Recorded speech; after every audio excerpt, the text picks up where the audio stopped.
If you go to Walmart, you're going to be able to see, it's called Ribbon Boutique. I was out there this morning, they still have this. It comes in, the strips are about, I don't know, 1.5 inches wide or so. Zoom back a bit. And they come in 2 or 3 different colors. But, I don't know if that's too, there we go, okay. So what I've done to prepare materials, I've cut this off into little strips about like, oh, maybe 1.5 inches, 2 inches long. And what we have to do is prepare this material because it's going to end up being a substitute for the hackle that we would normally use on this fly. So I'm going to try and make sure you can see what I'm doing here. If you're using a size 10 hook, you want the length to be about what I'm cutting here. If you're going to be using a size 12 hook, you want that to be a little bit shorter.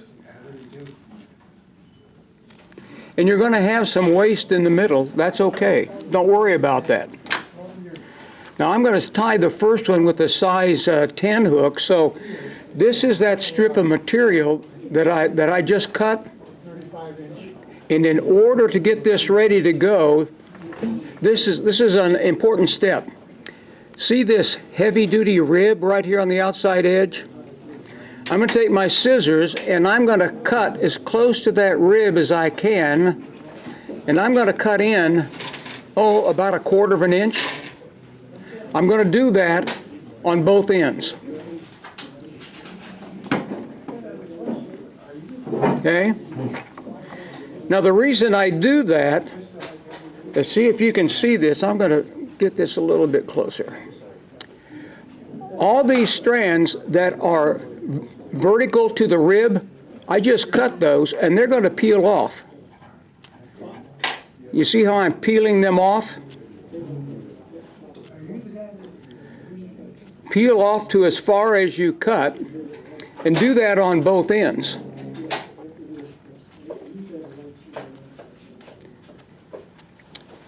And the reason we do that is because of all these horizontal stripes, the ones that go lengthwise, we're going to be pulling those out. So I'm going to grab it by the rib, and I'm going to grab 1 or 2 of those strands at a time, and I'm just going to pull them through. I'm just pulling them out. And you can see how my hackle is starting to form on this edge. The prep is actually the most of the work for this particular fly. And at the onset, these little strands come out pretty easily. The nearer you get to the rib, the tougher it is to get them out. But I would not take more than 1 or 2 at a time, or else they're going to kind of seize up on you. And you see how I'm just continuing to pull these out? I'm about halfway there. And I'm just going to continue taking them out one at a time. And you want to get out as many as you can, as close to that rib as possible. I made my cuts along that rib as close as I could get, because I don't want any of these long strands I'm pulling out, I don't want them to stay in my material. So, can you see how these strands are? Now that's going to be our substitute for a hackle. So I'm going to keep plucking those out until I get all of them out, and then I'll be setting this aside and we'll do the rest of the tie leading up to our use for this material. I don't know if that's, I've got a bunch of examples up here. You know, you're not stuck on just orange. Floss comes in a variety of colors. It comes in red, yellow, chartreuse, green, black. all different kinds of colors. And I tied up a few with different colored materials for you to take a look at. But the pattern calls for orange, the way John devised this particular fly, and getting pretty close to having all those out. When you get, just drop, there it is. When you get very close to the end, you may end up having to, I'm down to about 2 or 3 strands here. And I'm going to try and get those out. The last ones are the ones that are hardest to get out. Okay? And I think, looks like I've got all of them out now. I have no strands up here next to this rib. I cut it close enough that I was able to pull all of them out. So this is the step you have to do before you can finish the fly. You've got to come up with your material. And this piece here will probably do 2 flies. It's long enough that you can probably do 2 flies. But that's the prep step for the fly itself. If you'll notice, I put some orange floss out. Most of the floss that you buy in a spool looks like this, and it has 4 strands to it. We don't need but 1 strand to build the body for this fly. I have found some other floss material that only has 1 strand, which makes it a little bit easier, but it doesn't seem to be quite as full as one of the 4 off of this kind of a spool. Well, I'm going to attach my vise. When you say floss, you're talking fly tying. Yeah, this fly tying, the stuff on the spool that I've got here. You can see it comes on spools. Here's some yellow floss.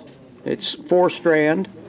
Here's some emerald green 4 strand. It comes in different colors. But this pattern calls for using all orange. And we use black thread on this because a black head sets off the orange very well. So I'm going to have my hook in place, and I'm going to try and I'm going to lay a little bit of a thread base, and I'm going to start a little bit past center with my thread base, and I'm going to go back to about to the bend of the hook, maybe downhill just a little bit. And then I'm just going to trim that, and I'll let my bobbin hook for the time being. Didn't get a very good cut on that. I could do better than that, I think. Okay. Now we're going to form the body out of a strand of this. And if you looked at the video recorded last year, I have made some uncomplimentary things about floss. I really do not like working with floss. This 1 strand is comprised of probably 10 or 15 very, very small strands. And if it wants to separate on you, I don't know if you can see this, it's wanting to separate. If you will wet that a little bit, it'll keep it together. And I'm going to lay this on the top of my hook, make some easy wraps. I'm going to go up to where midpoint or a little bit behind, and I'm going to attach that floss, make sure it's on there good. And then I'm going to bring my thread back up to the midpoint or maybe just a little bit past, and I'm going to do a half hitch there. Okay? And I'm just going to let my thread hang there get my bobbin hanger out so I can get it out of the way. Now, this floss you're just going to have to, if you will press against the hook as you're making those wraps, if you don't have a rotary vise, you're going to have to keep that tension on your wraps. And the goal is to cover up all that black thread. We aren't going to get it done in just one pass.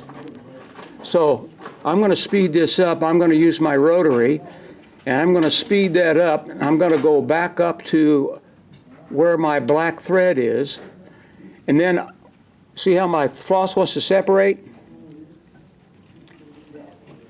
I'm going to try and twist that to get it back together again, and then I am going to just go back down where I came from, build up that body a little bit with this orange floss. And I said the goal is to cover up all that black thread. Well, don't want the black thread to sneak through. And you may have to make, maybe 3, maybe 4 passes. I tried to build the passes up so it's a little heavier at the end of the body nearest the hook eye. Give it a little bit more depth up near the front of the fly. And I'm getting pretty close to where I want to stop here. I see all my floss is separated on me. Let's see if I can't grab that and tie it off. Keep it together. Now, I don't know if you can see it, but there are little strands of this floss that have, can you see where they kind of come away from the fly? I've got one back here. I'm going to try and trim that off. I've got another one on top here. I'm going to trim that off. And now I'm ready for our next step. You notice little kind of rust brown chenille? This is called, it's a really fine material. They make some that's even finer than this. This is called the fine variety. And I don't need a whole lot of this, but I'm going to build a little bit of a thorax right up here. I'm going to try and get that grabbed. This is a fly you do not want to crowd the eye on. And I'm going to tie that off. Notice I still have quite a bit of exposed hook here. That's on purpose. So I'm going to build that thorax. I've got way more material here than I need. I'm going to see if I can break that. So I'm going to just make 1 or 2 wraps and try and get 2 side by side and 1 over the middle so that I've built up a nice little thorax. Then I'm going to bring my thread up. I'm going to try and make sure I've got it attached, and then I'm going to get rid of that. I've got enough here that I could do another fly easily with this chenille. Okay.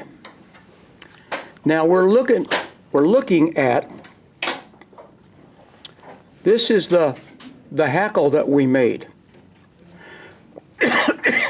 It's important that you put it on the right way. What happens if you put it on like this? The hackle's pointing the wrong direction, isn't it? So you want to make sure that when you tie this on, you're tied on so the hackle is going toward the bend of the hook. I've got a great big piece of rib there. I don't want that much. So I'm going to trim that off. Now I've got just about enough that I can grab. I'm going to kind of hold that facing me and make a couple of good wraps, grabbing that. Notice I still have some room for my eye. I'm going to half hitch that, my bobbin out of the way, and if you have your hackle pliers, this is a pretty short piece of material. Hackle pliers kind of help. I'm going to grab that And notice, I don't want, but maybe, there's one wrap. I probably don't want more than 2. That's going to give me plenty of color and plenty of hackle. So I'm going to try and keep that going. And then I'm going to trim that and hope that and you can tell I probably have enough left here that I could do one more fly, because the wraps that you need you only need about a couple of wraps. And I'm going to try to build that up.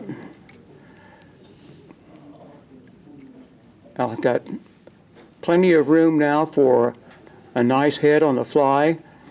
Again, I'm going to try and cover up the orange this time so that all I have is the head of my fly. And I'm going to whip finish that off.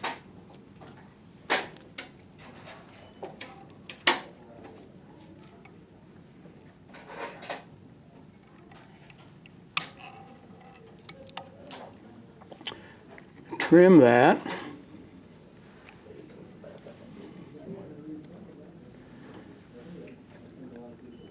I was asked to tie at a function called Tri-Lakes Fly Fishing something or other, a little town up north of Springfield, and I'd never gone up there before. I've only been up there once.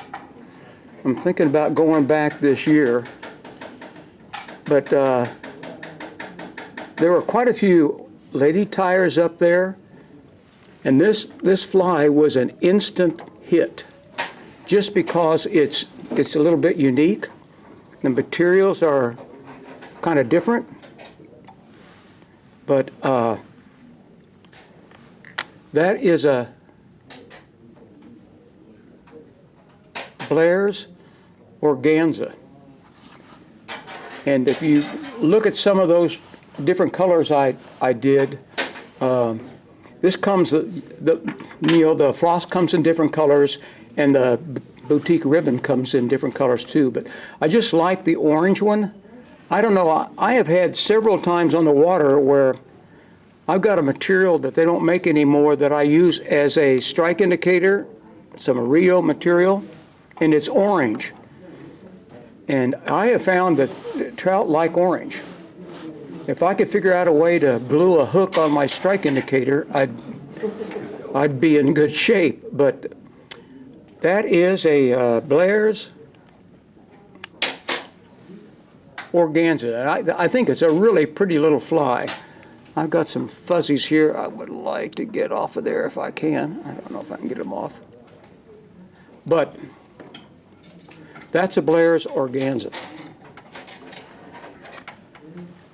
And